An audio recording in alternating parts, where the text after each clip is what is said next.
Hey, how's it going? I'm going to talk about the stuff I read when I was a student of Russian language and literature at the University of St Andrews in Scotland from 1993 to 1998. So I've got the books out here because I just wrote an essay for my Substack, in fact a series of 3, starting with first and second year, essay 1, year abroad, essay 2, and then junior and senior honours, essay 3. And it was an absolutely fascinating experience writing those essays and revisiting and looking through old essays and exam papers and all that kind of stuff. So I thought, since I had the books out anyway, I'd go through them and show you them. So if you're interested in what you read as a student at St Andrews, given the fact that it was 30 years ago, so it will have changed, this is what we read. So starting out with the first book that I wrote an essay on is Chekhov. Now, we had lots of these little readers, and these are excellent books. They are brought out by Bristol Classical Press, and they have the Russian inside with stress marks over all of the words to aid in the reading experience, so you know how to pronounce the words. And then at the back you get a glossary of terms from the book, which is extremely useful, as you'll imagine. So it's basically a self-contained little story. You also get these notes at the back which explain certain parts of the story and structure of the language. So this one is Lady with a Lapdog, or The Lady with the Dog as it's titled here, Dama Sobachkoi in Russian, and Chekhov wrote this in 1899, and it says it's perhaps the most celebrated example of his shorter prose and one of the most famous stories in Russian literature. So it's a good one to pick as a first read for students who, in my case, know absolutely nothing about Russian literature at all.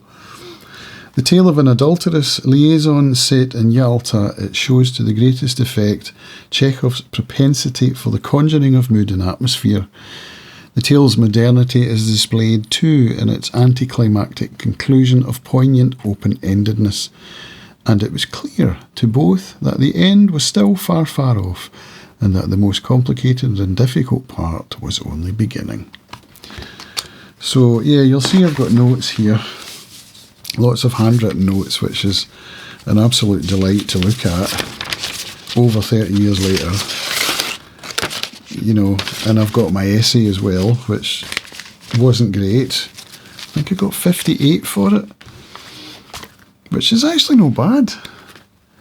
Not great, but it was my first attempt at writing a literary essay, if you discount my higher English essay, which I did on Stephen King's The Stand. So yeah, that's one of these readers. I'll go through the other ones I have.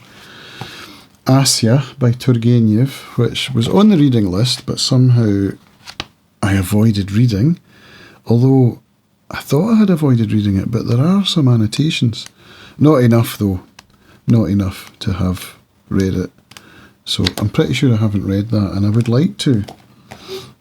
The way St Andrews worked was that you got an essay question during term time, or you got to answer an essay question in the exam. And so you could avoid certain books if you were going to answer a question in the exam. You had a choice of books to choose from. So if you hadn't read Asya, for example, you would just not have that available to answer in the exam, but there were other choices. So that's how I got away with that. Mikhail Zoshenko, Stories of the 1920s. So again, Blackwell texts, different colour of cover, but the same deal. We've got the glossary at the back, and we've got the notes, and this is annotated. So yep, I clearly read this one. I don't remember much about it, so part of now being back being on Booktube and going through all of this stuff, I'm planning to read everything again that I read back then. Did I answer a question on Zoshenko? I can't remember. I think I probably did in the exam, but not during term time. Pushkin, Pikovaya Dama, the Queen of Spades. I remember reading this, but I don't remember much about it. Same deal. We've got the story. I've got some annotations. Page 1. There's my annotations on page 1.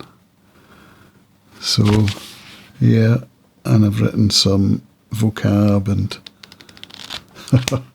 I'll be reading that again at some point. Another Pushkin one, The Bronze Horseman, which I think I avoided.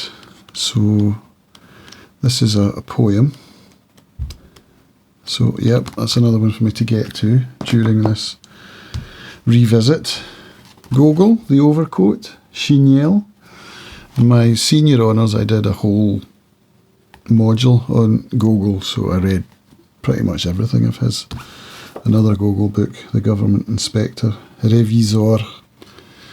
So definitely read both of these, along with a whole bunch of others, and Dead Souls, which I have here. This is a beautiful copy of Dead Souls that unfortunately has got a little bit faded in the sun. Look at that. Gorgeous. Open that up for you. Myortve Dushi, and it's illustrated inside. And we've got a portrait of Gogol. Look at these end papers first.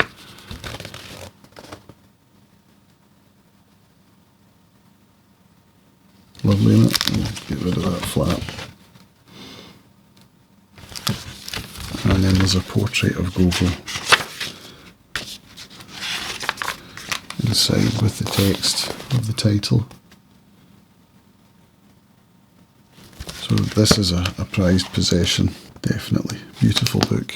So yeah, Gogol, you know, I went deep on Gogol and did a lot looking at his German romantic influences. That was a presentation I had to give, and an essay that I wrote as well. So yeah, it's fascinating going into Gogol. Hero of our time, Lermontov, Geroi Nasheva Vremeni, again with a glossary at the back, very helpful, and pages of notes, my own notes. So I did an essay on this one during term time. It's a bit of a longer book. Lermontov was a well-known poet as well, and I was supposed to have read some of his poems in first year, but somehow didn't. So, but yeah, this is one I'll be going back to as well. I'm keen to get back to that. So that's all the little readers that I have. First year we read, was it second year? It might have been second year. The Sevastopol sketches by Tolstoy. So this was about his time as a soldier in the Crimean War, 1854. And Tolstoy was an officer in the Russian army, arranged to be transferred to the besieged town of Sevastopol, which is in the Crimea. Wishing to see the action at first hand, he was spurred on by a fierce patriotism, but also by an equally fierce desire to alert the authorities to appalling conditions in the army. So it's set in 3 parts, December, May and August, and each of them are quite different. And that's one of the things I had to discuss in my essay on this book, about what makes each part different, how they have different narrative voices and that kind of thing. So it's a bit like war journalism, I suppose you could say. Yeah, it was an interesting book to read as a student, and again, I read it a few years ago as a reread, and I possibly will again, you know. My favourite book that I read during pretty much my whole time there was Oblamov by Ivan Goncharov, which follows the story of an aristocrat who's a landowner, and we follow him as he doesn't achieve anything. There's a whole syndrome that is named after him, which has got, there's different ways of calling it. It's Oblamovism, Oblamovitis, or in the latest translation I read by Stephen Perel, he just transliterates it rather than translates it into Oblamovshchina, which is the Russian term put into English, because he believes that it's not a disease, it's not a condition, that giving it that kind of pathological nomenclature takes away from what it actually is, and I found that to be really fascinating. But anyway, the main character, Oblamov, he struggles to get out of bed, he struggles to achieve anything. It's almost like he's got ADHD or autism or both, or pathological demand avoidance, or some kind of neurodivergence. That's kind of the feeling I get from it. And he's lacking in meaning and purpose. He doesn't have that in his life, and so there's no motivation, there's nothing to get him up until he falls in love. So it's that old thing. But even that's not enough. You know, it ends up, well, I won't go into how it ends up, but it follows this main character, and I could quite clearly relate to him, even as early as first year, because I got a good result. Is it the only time I think I ever scored a first, like over 70 in an essay.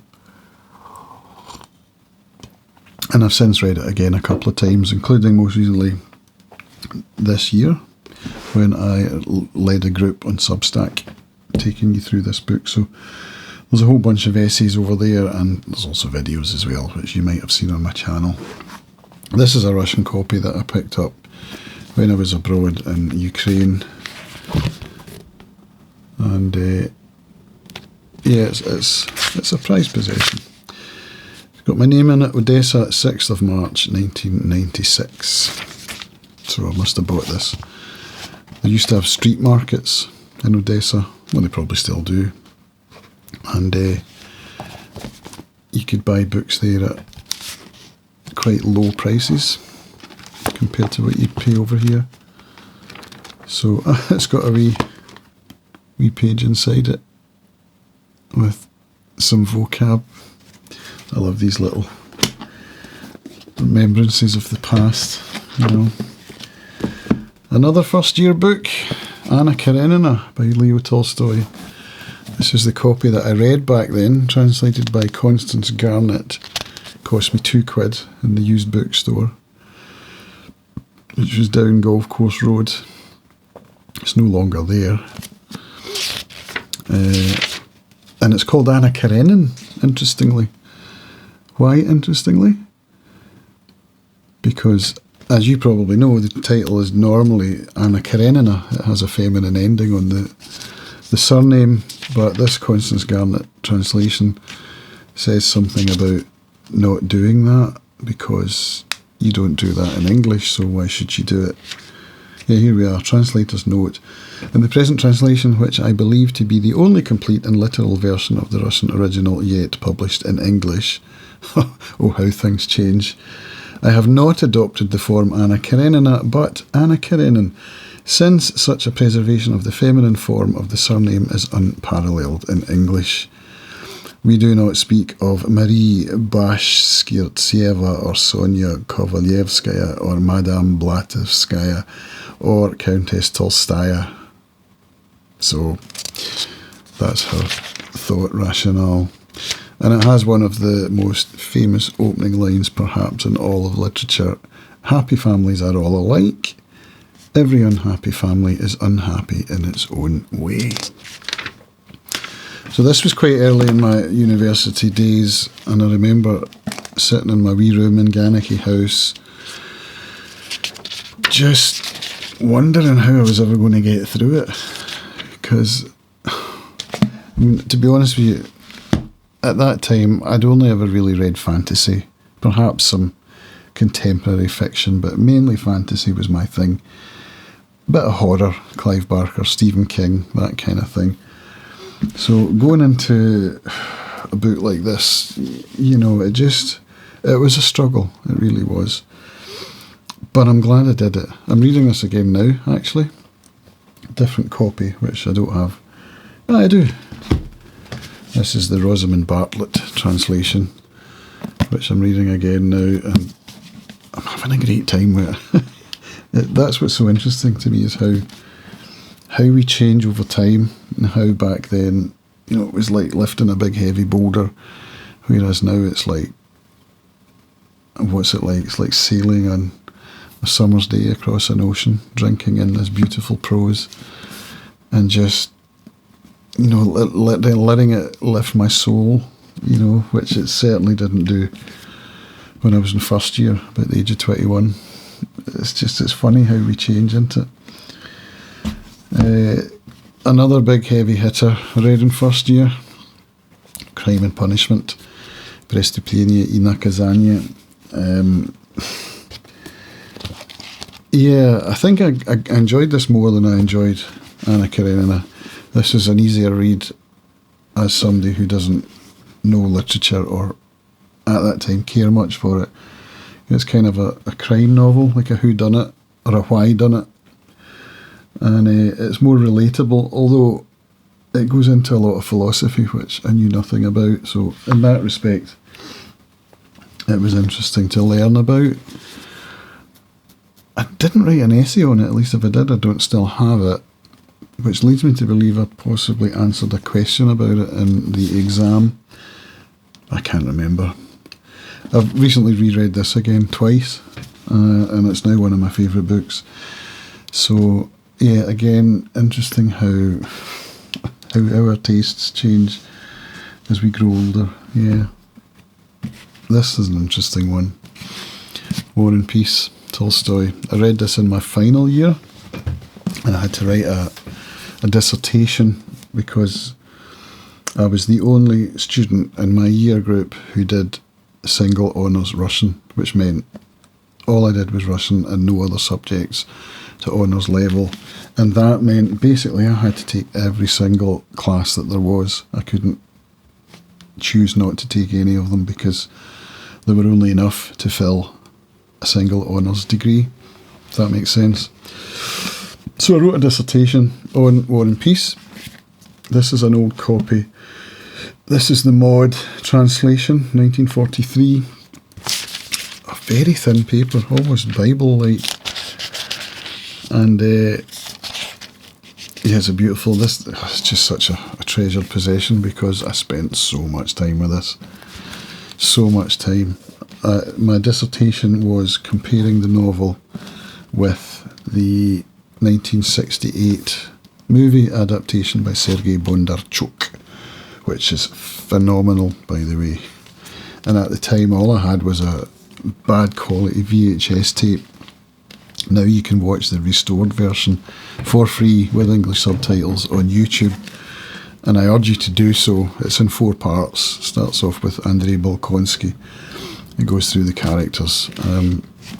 What a phenomenal book. By that time, I was in my final year, so I was more used to literature. I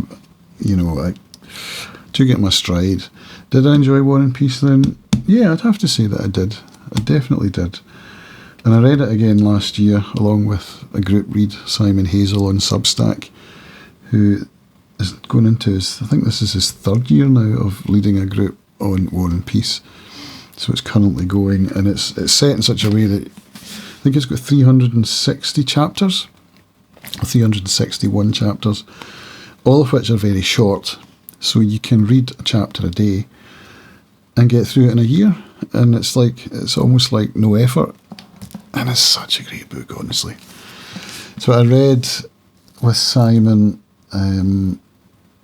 what translation did I read? The Briggs, Anthony Briggs. But there are multiple different translations. Pavirin Volokonsky is another well-known one, as with Anna Karenina. And did they do Crime and Punishment? I think they did. Yep, I think they did. So speaking of Crime and Punishment, yeah, as I did a reread of that, I was telling you recently, that's on my Substack as a read-along, along with translation comparisons of 8 different translations, So yes, I do have 8 different translations, as well as the Russian. And I went through them, taking excerpts from each chapter and putting them out as to help people decide, because, you know, translation's such a fascinating topic. Something I ended up working in. I ended up as a translator when I finished at uni for quite a long time. So translation is a fascinating topic for me, and I know it's a question that comes up all the time. Which translation of this should I read? And there's no definitive answer. There's no best translation of anything. There's just the one that you like, or, as I like to put it, the one that you have. If you have one on the shelf, that's the one to read. Anyway, I've got that up for academic purposes, I suppose. So, yeah, and to go back to Anna Karenina, here's a nice little 2-volume set of the Russian texts. Again, bought, I think, from the used bookstore in St Andrews. 9 rubles that would have cost you. 1947. Yeah, 2 volumes. £3.80. £3.80 for those little. They're gorgeous, aren't they? Smell good as well. Next up we have a little story, Penguin Little Black Classic, 7 Hanged, or the 7 Who Were Hanged. Is it Siem Pavyeshenych, I think, in Russian? This was one of several short stories I read by Leonid Andreev. I think this was in my junior honours year. The other one that sticks in my head is Red Laugh, or Krasny Smiech. So this is more 20th century literature rather than 19th, along with Zoshenko, and what else did we read? Gorky. We did some Gorky, some poetry, Akhmatova. We did Akhmatova. Let me just show you these books.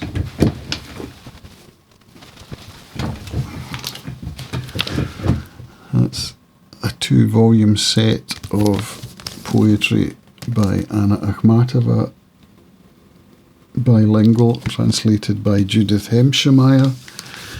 So that's 20th century literature as well. So yeah, we did read some 20th century literature. Zoshenko, who's the other guy who wrote Peshera? Zamyatin. So we did some Zamyatin as well. 7 Hanged was one of the stories that stayed in my mind as remarkable, not because the story itself is particularly remarkable, but because at the time I was doing a presentation and I had to talk about, was it romantic elements? No, it can't have been, not possibly. I can't remember what I had to talk about, but at the end of it, at the end of this story, I had an epiphany, which was that the story was not about despair, it was about hope. And it was the first time I didn't really recall coming up with any kind of independent thought, you know, which is what university's all about. And although in my presentation I explained why, and, you know, I backed it all up quite well, and I scored well. My professor gave me a good mark, but then went on to say that he disagreed. But the whole point was I'd shown independent thought and I'd backed it up using this text and the Red Laugh. So that's why that one sticks in my head. We've got Evgeny Onegin by Pushkin, Eugene Onegin, which I read while I was in Odessa with a teacher. So while I was there, we spent a year abroad, me and 2 other students, as part of the degree, which turned the degree into a 5-year degree. And while we were there, we had to write a dissertation and study Russian and do whatever we wanted, basically. So we all got jobs as teachers of English in state schools. The university arranged that for us. And me and another guy ended up teaching in school 117, right in the centre of the city. And we went into the school a few times, but then we were both given private pupils who couldn't come to school for whatever reason, or who wanted extra tuition. and we would go round to their homes and we would teach in their homes. One of the students, her mother was a teacher at the school, and she knew English well, the mother. So did the daughter, actually, but we were brought in to teach her more English, so in exchange we got Russian lessons from the mum, and it was with her that we read Eugene Onegin. And it's one of my crowning achievements, I think. I won't say that I understood it all, but it's one of the earliest works of Russian literature, and it's incredible. I then went on to, in fact, I went to the Philharmonic and I saw the opera version of it with music by Tchaikovsky, and I've got the CD of that now, but I've also watched it on YouTube quite recently, in fact, as I was researching the essays that I spoke about at the beginning of this, when I was on Substack doing my 3 essay set, researching all the stuff I'd read and watched and listened to. And Eugene Onegin, I found the opera, watched it all online. It's fantastic, with English subtitles, by the way, so if I remember I'll put a link down below, you can go and watch it. We're kind of getting near the end of this pile. This is another book I read when I was abroad. This was with a different teacher of Russian who gave me this as a gift, 1996. And I would go round to hers on a Saturday morning for lessons, and we would read Chekhov, along with other linguistic tasks. And then we would have lunch and conversation, and I was introduced to all kinds of phenomenal Russian cultural stuff, particularly the band Aquarium, Boris Grebenshchikov being the main man in the band. They had an album out in 95 called Navigator, and we used to listen to that with my teacher and her husband, and I've since gone on to become a massive fan of that band. I got to see them in the Albert Hall back in 2012, something like that. And I bought a ticket to see him in Glasgow last year, but he got sick and cancelled. So I'm hoping I get to see them again, because I just absolutely adore that band. But yeah, reading Chekhov with a teacher sitting in her home in Odessa next to the beach, and then going on to listen to culture and have conversation is just such a precious memory for me. You know, something I'll never forget. And having brought this back, it's getting quite emotional just thinking about it. They've lost touch with that teacher now, which is unfortunate. They helped me so much during that year. It's just such a great memory. So yeah, that's pretty much the whole thing. I did say there was some Gorky. I don't have any of those texts. I don't know what happened to the ones I would have read at the time. Whether they were out the library or what, I don't know. What else? Let me just look through the list and see what I'm forgetting. Ah yeah, the Andreev essay was to do with Expressionism, because he is known as the father of Expressionism in Russia. So that's what my talk was about. Maxim Gorky and the Silver Age. So I mentioned the 20th century there. The sort of post-revolutionary moment was known as the Silver Age. We've got Akhmatova, we've got Brusov, Zoshenko, so those people I mentioned there. And Andreev. So the Silver Age in Russian literature. Brothers Karamazov, did I talk about that, or was that? No, I didn't, because I've just made a video about my wrap-up for August 2025, and I read Brothers Karamazov, so I must have thought I've already mentioned it, and I hadn't in this one, have I? Because, wow. This was, I think it was junior honours, and I had to do a presentation on this one that was about Elder Zosima, the functions of Elder Zosima, who's one of the monks in the story that's a mentor of one of the brothers, Alyosha, and the elder.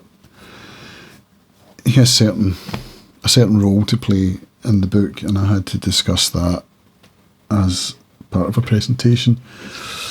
The presentation meant standing up in front of the class and talking about a book in sort of like TED Talk style, and then you would be marked on how you had presented. It's a very challenging thing to do.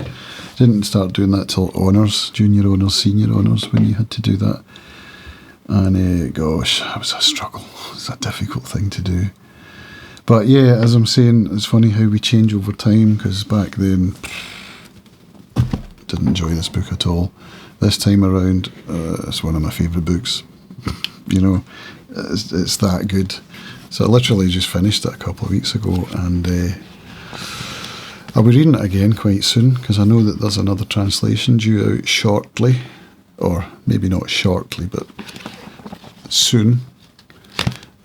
I can't say any more because I don't know if I've got permission, but I definitely want to read it again, because it's just such a powerful, enjoyable story. You know, don't think that Dostoevsky is difficult to read, because he doesn't have to be. This and Crime and Punishment are both amazing books. If you've never read any Dostoevsky, I'd probably say pick up Crime and Punishment first. But, you know, if you pick this up first, you'd enjoy it as much, I'm sure, as I have. So, yeah, that was junior honours, and, yeah, had a difficult time with it. And now it's one of my favourite books, so go figure. White Guard. This was a first-year book. Remember I said how we were able to avoid certain books, given the way the system worked.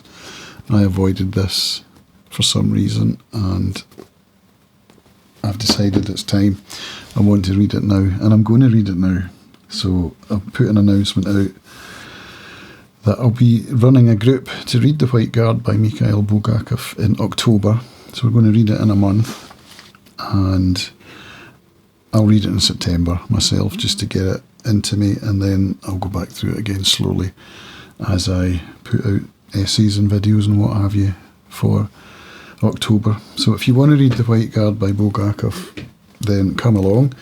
It's set in the year after the October Revolution and during the Civil War.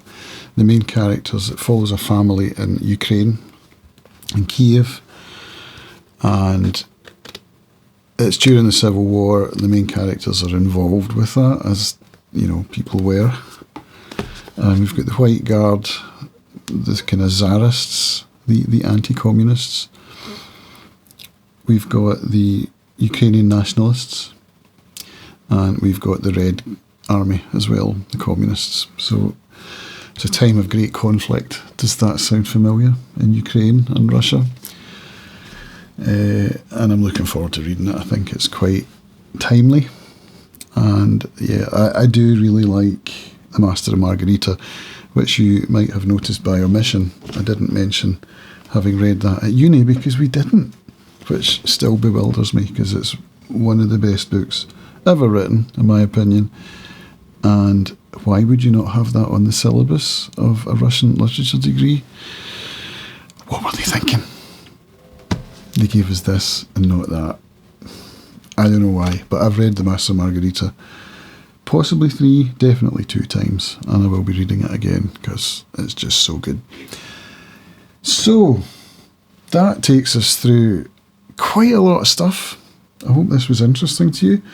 As I said, I imagine a degree at St Andrews is now completely different, although some of these texts you couldn't possibly avoid, could you? Anna Karenina, Crime and Punishment, Brothers Karamazov, War and Peace, Chekhov. So, yeah, that's me. I hope this has been interesting. And if you have done Russian at any university in the world as a non-native speaker, I'd be fascinated to know, what did you read during your degree? Let's share notes. That would be really fun. Drop a comment below and we'll have a conversation. Thanks for watching. Cheers.